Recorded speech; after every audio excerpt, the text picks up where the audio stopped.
السلام علیکم دوستو، میں ہوں آپ کا host Muhammad Imran Khalid on line academy کی جانب سے۔ تو آج کا یہ ویڈیو کرس گیل نے اپنی زندگی کے اہم راز سے پردہ اٹھا دیا۔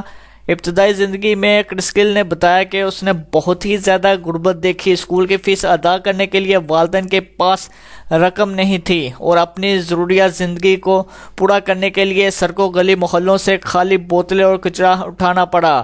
کرس گیل کا کہنا ہے کہ اس نے اپنی زندگی میں بہت ایسے غربت دیکھی اور غربت کے گھرانے میں اپنی آنکھیں کھولی اور غربت میں ہی اپنی زندگی گزاری۔ اگر وہ کرکٹ میں نہ آتے تو آج وہ گلی محلوں کی سڑکوں پر ہی رول رہے ہوتے، پھر رہے ہوتے۔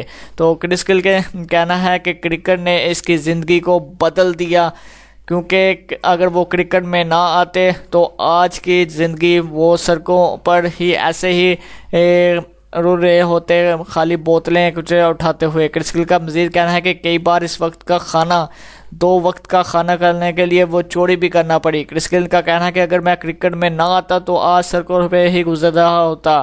کرس گیل یہ تمام حالات بتاتے ہوئے افسوس زدہ بھی ہوئے اور ان کا مزید کہنا تھا کہ کرکٹ کی وجہ سے آج وہ یہاں تک پہنچے ہیں، نہیں تو وہ بہت ہی برے حال میں اپنے زندگی گزارتے۔ تو یہ تھے ان کی آج کے میڈیا کے سامنے کھلے عام اپنے زندگی کا راز کو بتاتے ہوئے۔ تو دوستو، ہمارا یہ ویڈیو آپ کو کیسا لگا؟ اگر اچھا لگا تو لائک ضرور کر دیا کریں، لائک کی کوئی قیمت نہیں ہے۔ دعا میں یاد رکھیے گا۔ اللہ حافظ۔